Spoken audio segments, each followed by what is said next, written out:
I want to get your take, Gina, on President Trump's star on the Walk of Fame vandalized again. This time, Vandal wrote an expletive on the star with a magic marker. You recently actually were down on Hollywood Boulevard.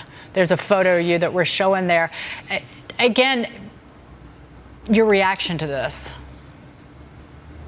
Yeah, so classy again, right, Dagan? I mean, you know, they parade around in hats with genitalia on them. They go around defacing, you know, our landmarks around the country, and they want respect. They want votes in the ballot box. You know, there's a farmer or a business person sitting out there somewhere in middle America thinking, that is not a party I identify with. These radicals have taken over the Democrat Party, and they are not going to be able to sell this to the heartland anywhere except the coasts. Really, it's not going to transcend. And I will say this, I have visited the Trump star a couple times and done some broadcasting from there, Dagan. Tremendously popular. Everyone from all, and these are tourists from all over the world stopping to see, because President Trump personifies everything that the outside world wants to believe is truly amazing and uniquely American. And that is that somebody like Donald Trump can do what he did in Hollywood, he can do what he did in business, and then he can become president and actually change the complexion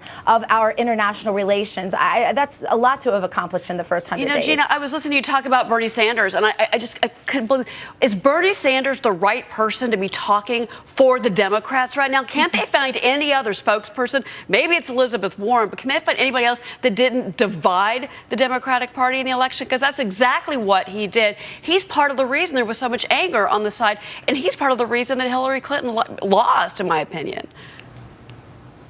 Yeah, they're hurting. You're absolutely right about that. But here's the problem. They won't tolerate any dissent, and they like to keep the power within a very limited amount of elites inside of Washington, D.C. This is the same problem, I believe. I don't believe this problem only happens to Democrats, right? We've seen this on the Republican side of the aisle, too. But the difference is that the rank-and-file Republicans will not tolerate that level of elitism. When rank-and-file Republicans saw that the elite were controlling everything in Washington, D.C., they said, no more. They rallied around the country. It was organic. It wasn't funded by George Soros. It wasn't astroturfed. It was real and legitimate. And that's why that movement ultimately brought about the change it did that we've seen manifest in these last 100 days. Gina, great to see you, as always. Thank you so much for being here. Dr. Gina Great to be with you all.